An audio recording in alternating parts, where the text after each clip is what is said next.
সকলের মধ্যে এই প্রশ্নগুলো বারবার ঘুরে ফিরে আসছে। একটা কথাই সকলে বলছে, কিভাবে বেরিয়ে যাব কোম্পানিটা থেকে। এমন পরিস্থিতি, এমনই কোম্পানি, এ কোম্পানি কিন্তু কোনো ছোটোখাটো সাধারণ কোম্পানি, কোনো পেনি কোম্পানি না, এমন কোনো ফ্রড করেছে কোম্পানিটা তা না, অথচ কোম্পানিটা মানে মহাপতন হয়ে চলেছে। মানে আজকের দিনেও দেখলাম 8%-এর বেশি পড়ে গেছে, এবং তার রেজাল্ট যে বেরিয়েছে, রেজাল্টটা এত জঘন্য করেছে যে কারণের জন্য কোম্পানিটা কিন্তু এতটা পড়েছে। নেট প্রফিট প্রায় 30% মতো নেট প্রফিট কিন্তু ডাউন হয়ে গেছে। এক্সপেকটেশন ছিল নেট প্রফিট হয়তো একটু কমতে পারে, 5%, 6% এরকম কিছু কম বেশি হবে। 30% নেট প্রফিট পড়ে গেছে, অপারেটিং প্রফিট মার্জিন পড়ে গেছে, এবিটা দিয়ে বিরাট লেভেলে পড়ে গেছে। মানে কোম্পানিটা টোটালি একদম যাকে বলা শেষ হয়ে যাওয়া এরকম অবস্থায় চলে গেছে। অনেকে এরকম পরিস্থিতি সাজেশন দিচ্ছে যে লস বুক করে চলে যাবে, যা লস হলো অন্য একটা বেটার ভালো কোম্পানিতে ইনভেস্ট করে এক্সিট করো। তো এই যে পরিস্থিতি হচ্ছে, কোম্পানির নাম কি? KPI technology. কেপিআই টেক নিয়ে একটা মানুষের মধ্যে যে কী পরিমাণে উন্মাদ হয়েছিল তোমরা সেটা দেখেছো। খুব বেশি দিন নয়, 1-1.5 বছরের মধ্যেই হয়েছে ঘটনাগুলো। কেপিআই টেকনোলজিতে যারা ইনভেস্ট করার জন্য লোকে টাকা নিয়ে বসেছে, আর 2-4টে করে শেয়ার কিনে নিয়ে একজন 30, 40, 50, 100টাও কেউ কিনে নিয়েছে একবারে। অতি সাধারণদের কথা বলছি, অসাধারণদের কথা মোটেও বলছি না। তারা সকলে মনে করে নিয়েছে এটা একটা এমন কোম্পানি যে কোম্পানিটা ভবিষ্যতে তাদেরকে 1000% রিটার্ন দেবে, কিন্তু এই চিন্তাটা করেনি যে কোম্পানিটা কিন্তু পতনও ঘটতে পারে। কোম্পানি ফান্ডামেন্টাল যদি বলি, এই সময়টা যদি ছেড়ে দিয়ে বাকি আগেরগুলো বিগত 3 বছর 4 বছরে দেখবো খুব সুন্দর। রিটার্ন অন ইকুইটি বলি, রিটার্ন ইকুইটি খুব সুন্দর, রিটার্ন ক্যাপিটাল এমপ্লয়েড সেটা খুব ভালো রয়েছে। আমরা যদি দেখে নিই আরএসআই, এই চ্যানেলে তোমরা যারা নতুন রয়েছো, আরএসআই ব্যাপারটা যদি জানতে চাও, বা এমএসসিডি কী জিনিস জানতে চাইছো, বা এই ধরনের বিষয়গুলো জানতে চাইছো, মুভিং অ্যাভারেজ কীভাবে আমরা ধরতে পারি কোনো কোম্পানির ক্ষেত্রে পজিটিভ নেগেটিভ, সেগুলো সব কিন্তু এই টেকনিক্যাল চ্যানেলের মধ্যে এখানে মেম্বারশিপ দেখতে পারো। 59 টাকা মেম্বারশিপ ফিস পার মান্থ, দেখছে এই ব্যাপারে দেখতে পারো। আচ্ছা, এখানে যেটা বলার 30%, 40% নেট প্রফিট যেখানে ডাউন হয়ে গেছে, কোম্পানিটা অলমোস্ট ফিনিশের জায়গা। এইবার এই কেপিআই টেকনোলজিতে ইনভেস্ট করার জন্য উন্মাদন হওয়ার পিছনে কারণ ছিল, কারণ কোম্পানিটার 1 নম্বর কোম্পানিটা কাজ করছে আর্টিফিশিয়াল ইন্টেলিজেন্সকে নিয়ে, প্রথম ঘটনা এটা। সেকেন্ড, কোম্পানিটা একটা অটোমোটিভ সিস্টেম যাকে বলে অ্যাডাস সিস্টেমটা হচ্ছে এরকম সিস্টেম যে সিস্টেমের মধ্যে কিন্তু অটোমেটিক মানে উইদাউট ড্রাইভারে গাড়ি, মানে সেই সিস্টেমের উপর টেকনোলজির উপরে কাজ, এবং সেখানে অনেকটা করেছে। আর্টিফিশিয়াল ইন্টেলিজেন্সকে নিয়ে রিলেটেড যে সমস্ত প্রোডাক্ট রয়েছে, প্রোডাক্ট সার্ভিসেস, তার উপরে কিন্তু কোম্পানিটা কাজ করেছে। এছাড়া 3 নাম্বার রয়েছে, সেখানে হচ্ছে সফটওয়্যার ড্রিভেন যে সিস্টেমগুলো রয়েছে, এআই সিস্টেম, তার ওপরে কিন্তু কোম্পানি কাজ করছে। মানে টোটালি কনসেন্ট্রেট রয়েছে আর্টিফিশিয়াল ইন্টেলিজেন্স, অর্থাৎ এআইতে থাকা কোম্পানি, বহুদিন ধরে এআইয়ের মধ্যে কাজ করছে কোম্পানি। অটোমোটিভ ইন্ডাস্ট্রিজ ওপরে সুপার কোম্পানি। ইলেকট্রনিক ভেহিকেলসের সে বিএমডাব্লিউ কথা বলি, কিংবা মার্সিডিজের কথা বলি, কিংবা বাইরের ভক্সওয়াগনের কথা বলি, কিংবা এদিক থেকে যে কোনো বড় মেজর যে সব কোম্পানির কথা বলি সারা বিশ্বে, যখনই তাদের সফটওয়্যার টেস্টিং, বায়োস টেস্টিং, যে কোম্পানির ভিতরে সমস্ত ইলেকট্রনিক ভেহিকেলস চিপের সঙ্গে যে এমবেডেড টেকনোলজি কাজকর্ম, সঙ্গে সঙ্গে কেপিআইটি দরকার পড়বে। সারা বিশ্বজুড়ে এর ব্যবসা ছিল, এত উন্নতি হচ্ছিল। সেই কোম্পানিটা রিসেন্ট একটার পর একটা না হতে শুরু করলো। সবচেয়ে বড় না হলো কেন, তার প্রথম ঘটনা বলবো কেন এই অবস্থা তৈরি হলো, যে কারণের জন্য কোম্পানিটার এই হাল হচ্ছে। এবং 2 নম্বরে কথা বলা, সেটা হলো কিভাবে এই পরিস্থিতি তৈরি হয়েছে। 3 নাম্বার, কোম্পানির ক্ষেত্রে এখন কি নেওয়া যেতে পারে, মানে কি করব ঠিক এই মুহূর্তে দাঁড়িয়ে থেকে। তার মানে হোয়াট শুড আই ডু। এখন প্রথম ঘটনা সেটা বলার, প্রথম হচ্ছে কেন হলো, প্রথম হচ্ছে মহাপতন হওয়ার পেছনে প্রথম কারণ হচ্ছে গ্লোবাল একটা চেঞ্জেস, গ্লোবাল একটা রিস্ক তৈরি হওয়া। গ্লোবাল রিস্ক বলতে আমরা অলরেডি দেখেছি গ্লোবাল ক্ষেত্রে ইউএসএ মার্কেটে বিভিন্নভাবে পতন হওয়া শুরু হয়েছে, রিসেশন তৈরি হওয়া, ফিয়ার তৈরি হওয়া, মিস্টার ট্রাম্পের বিভিন্ন ট্যারিফ চার্জ করা, যে সমস্ত অর্ডারগুলো ছিল অর্ডার ডিলে হয়ে যাওয়া, এক্সিকিউশন লেভেলটা অনেক টাইম লাগানো।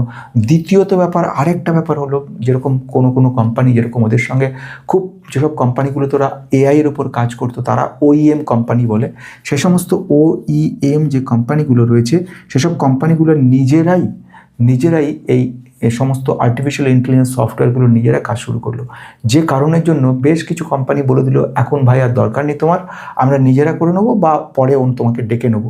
এই হিসেবে ইলেকট্রনিক ভেহিকেলসের উপর তৈরি করা ভক্সওয়াগনের কথা যদি বলি, তারপরে বিএমডাব্লিউর একটা বড় পার্ট যেটা, এছাড়া এরকমভাবে বেশ কিছু কোম্পানির ক্ষেত্রে কিন্তু এইরকম একটা পরিস্থিতির সৃষ্টি হলো, যে কারণের জন্য যে সমস্ত ক্লায়েন্টগুলো ছিল, বিএমডাব্লিউর কথা যদি বলি, ভক্সওয়াগন যদি বলি, এরা সবাই কিন্তু আস্তে আস্তে পিছিয়ে যাচ্ছে, এইগুলো নেট প্রফিটে গিয়ে একটা ধাক্কা দিল।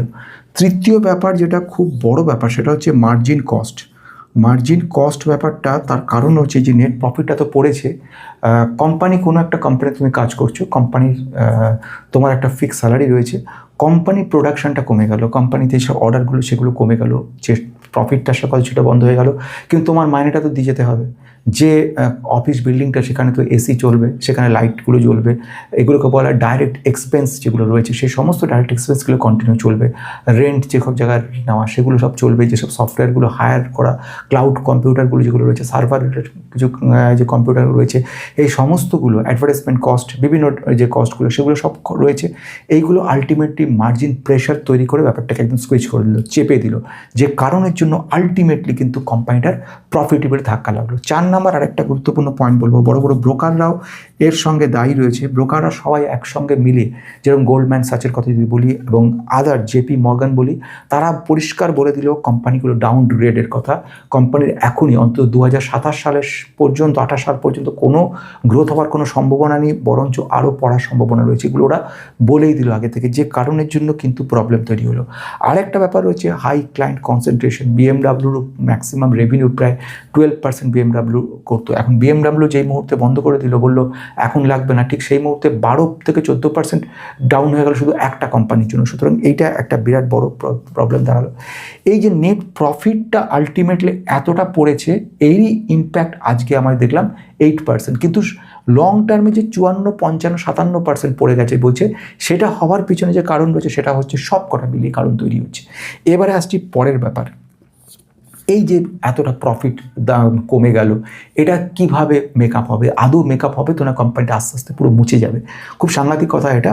কয়েকজন এই কথাও বলেছে যে কোম্পানিটা তো মুছেও যেতে পারে, কারণ কোম্পানি তো প্রফিটেবলি কিছু নেই। কোম্পানি একটা ব্যাপার হচ্ছে খুব সিম্পল, তোমার একটা এই হচ্ছে প্রোডাকশান, তোমার প্রোডাকশান থেকে তোমার সেলস হচ্ছে, এই প্রোডাকশান সেল থেকে যে প্রফিটটা আসছে সেটাই কিন্তু তোমার আলটিমেটলি তোমার টোটাল ওয়েজেস দিচ্ছ, স্যালারি দিচ্ছ, এভরিথিং, ডাইরেক্ট ইনডাইরেক্ট এক্সপেন্সেস বাদ হচ্ছে, লাইবিলিটিগুলো বাদ যাচ্ছে, তারপরে যেটা থাকছে সেটা হচ্ছে ইনকাম। এই ইনকামটা থেকে ডিভিডেন্ড হিসেবে তুমি বাকিতে দিচ্ছ। এবারে যত আমার এখানে সেলস কমতে থাকবে, মাইনাস হতে থাকবে, তত আমার আলটিমেট ইম্প্যাক্ট পড়বে আমার টোটাল নেট প্রফিটে। নেট প্রফিট যত কমতে থাকবে ততই কিন্তু আমরা একটা সহজ ব্যাপার বুঝতে পারবো, সেটা হচ্ছে এর যে আলটিমেট ইম্প্যাক্ট পড়বে গিয়ে স্টক মার্কেটে, যে কারণে প্রাইস কন্টিনিউ পড়তে থাকবে, যেটাকে অ্যাডজাস্টমেন্ট করার জন্য রিজার্ভস কমতে থাকবে। রিজার্ভস যখন কমতে থাকবে বা এদের যে সমস্ত ফিক্সড কস্টগুলোকে চালানোর জন্য কোম্পানির যে লিকুইডিটি কমতে থাকবে, মানে আলটিমেটলি কোম্পানি আস্তে আস্তে পুরো ড্রাইড হয়ে যাবে, শুকিয়ে যাবে কোম্পানি, এবং একটা সময় গিয়ে কোম্পানি একদম স্টেবল হয়ে যাবে, অ্যাটলিস্ট 20 to 30% পড়ার সম্ভাবনা রয়েছে। এই হয়ে গেল সব গল্প শেষ। এবার আসছি শেষ জায়গাতে আমাদের কি করা উচিত, সবচেয়ে গুরুত্বপূর্ণ জায়গা, এবং সেখানে আমি 3টে পয়েন্টকে আমি লক্ষ্য করে বলছি, মন দিয়ে এটা বোঝার চেষ্টা করো। 3টে পয়েন্টকে কিন্তু লক্ষ্য রাখো। এই 3টে পয়েন্টের মধ্যে দাঁড়িয়ে রয়েছে তুমি এখন এই মুহূর্তে কী করবে কী করবে না। তুমি যদি শর্ট টার্ম, অর্থাৎ এই মুহূর্তে তোমার দরকার, মানে 1 থেকে 3 বছর তোমার টাইম রয়েছে, এই সময়ের মধ্যে তোমাকে বেরোতে হবে, এক্সিট করতে হবে, হতেই পারে 6 মাসও লোকে বেরোতে পারে। তো সেক্ষেত্রে আমি বলবো উপায় নেই, this bets only for education purpose, no buy your sell recommendation, before investing please consult your self or your advisor. আর সবচেয়ে বড় ব্যাপার এখানে দাঁড়াচ্ছে, ছোটো জায়গা থাকলে তোমাকে কিন্তু exit with loss or exit with small level profit করা উচিত, কারণ কোম্পানির ভবিষ্যৎ বলে এক্ষুনি কিছু বুঝতে পারছি না, কিচ্ছু নেই। এবার আসছি লংয়ে কী হবে। লংয়ের ব্যাপারগুলো বোঝার আছে। কোম্পানি যদি অর্ডার বুকটা একটু লক্ষ্য করো, তাহলে কিন্তু কোম্পানির যথেষ্ট ভালো রয়েছে, অর্থাৎ এখনও পর্যন্ত এদের কিছু অর্ডার কমেনি।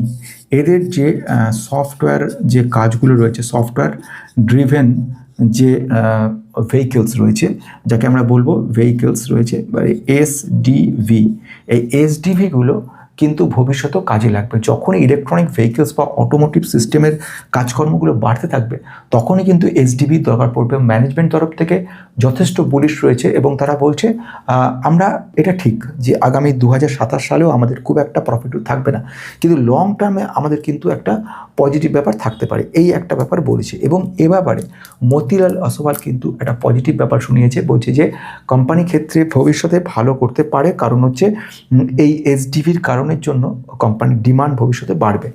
সেকেন্ড ব্যাপার যেটা দাঁড়াচ্ছে সেটা হচ্ছে order book total exact order book এই মুহূর্তে এরা রিভিল করেনি, কিন্তু আলটিমেটলি অর্ডার বুকের পরিমাণ যথেষ্ট পাওয়ারফুল অর্ডার বুক রয়েছে এদের, ঠিক আছে।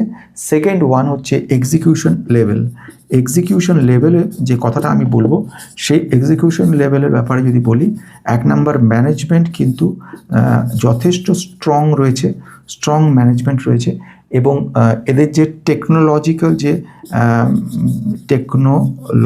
যে জায়গাগুলো তৈরি করছে, মার্জিন বা টেকনোলজিক্যাল ইমপ্রুভমেন্ট, সেগুলো কিনা এদেরকে কিন্তু অনেকটা স্ট্রং রয়েছে, যেগুলো আর্টিফিশিয়াল ইন্টেলিজেন্স, তারপরে হচ্ছে উইদাউট গাড়ি, যে সমস্ত উইদাউট ড্রাইভার গাড়ি কার চালানো, এই সব টেকনোলজিক্যাল ব্যাপার, রিসার্চ অ্যান্ড ডেভেলপমেন্ট বড় টিম রয়েছে, এই ব্যাপারটা রয়েছে। এবং তৃতীয়ত থার্ড যে পয়েন্টটা বলবো সেটা হচ্ছে মার্জিন প্রেশার, অর্থাৎ মার্জিন কস্ট। যখন মার্জিন কস্ট বলতে এই মুহূর্তে আমি যেটা বলতে চলেছি, নেট প্রফিট কিংবা রেভিনিউ গ্রোথ কিংবা EBITDA, earning before tax, depreciation, amortisation, এই ধরনের ব্যাপারগুলো যখন একটা পজিটিভ ব্যাপার দেখাতে শুরু করবে কোম্পানি, তখন আমরা এক্সপেকটেশন রাখবো কোম্পানির মধ্যে একটা পজিটিভিটি আসছে।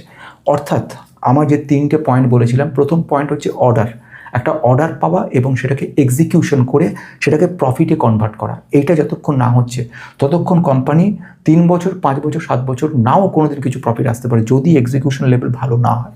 নাম্বার 2, এক্সিকিউশন লেভেলে আমি চলে আসছি। প্রথম অর্ডার বুক লেভেল গেল, সেকেন্ড হচ্ছে এক্সিকিউশন লেভেল। যে লেভেলে আমি এসডিপি তৈরি করেছি, ডেভেলপ করেছি, সেগুলো যদি ইমপ্লিমেন্টেশন না হয় তাহলে আলটিমেটলি কোনো লাভ নেই। যে ম্যানেজমেন্ট এত বছর ধরে কোম্পানির হাল চালিয়ে এসছে, সেই ম্যানেজমেন্ট তরফ থেকে যদি এক্সপেকটেশন নেয়, চ্যালেঞ্জ নেয় ব্যাপারটাকে, যে আমরা এখান থেকে আবার ব্যাক করব, আমাদের ইলেকট্রনিক ভেহিকলস তো যুগ শেষ হয়নি, ইভির যুগ তো সবে শুরু, এরপর তো ডোমেস্টিক ডিমান্ডই বিশাল রয়েছে, বাইরেরটা নয় বাদই দিলাম, হয়তো প্রফিটেবিলিটি কমে যাবে। আগে যে লেভেল 25-28% গ্রোথ রেটে কোম্পানিটা যাচ্ছিল, সেই কোম্পানি এখন কোথায় চলে যাবে? এখন হয়তো কোম্পানি 12% 14%-এ আসবে, কিন্তু আলটিমেটলি তো এটা চেঞ্জেস আসবেই, যে চেঞ্জেসটা ভীষণ দরকার রয়েছে ভবিষ্যতের জন্য। আচ্ছা, তারপরে যেটা লাস্ট পয়েন্টের দিকে আসে সেটা হচ্ছে মার্জিন কস্ট। মার্জিন কস্ট লেভেলটা যদি না ওঠে, তাহলে ধরা যাক যদি কখনো এরকম সিচুয়েশন তৈরি হয় যে 3টে পয়েন্টই ইমপ্রুভ করছে, তাহলে আলটিমেটলি তাহলে আমরা দেখতে পারবো যে কোম্পানির ক্ষেত্রে একটা বড় জাম্প হতে পারে। তাহলে এখন কি কেনাটা তাহলে বড় সুযোগ? একদমই না। তার কারণ হচ্ছে কোম্পানি যে কতটা পড়তে পারে, কতটা ফ্রি ফল হতে পারে, সেটা কিন্তু বোঝা যাচ্ছে না। তাহলে যারা কিনে রেখেছে তারা কি করবে? এই মুহূর্তে হোল্ড করা ছাড়া আর কোনো রাস্তা নেই।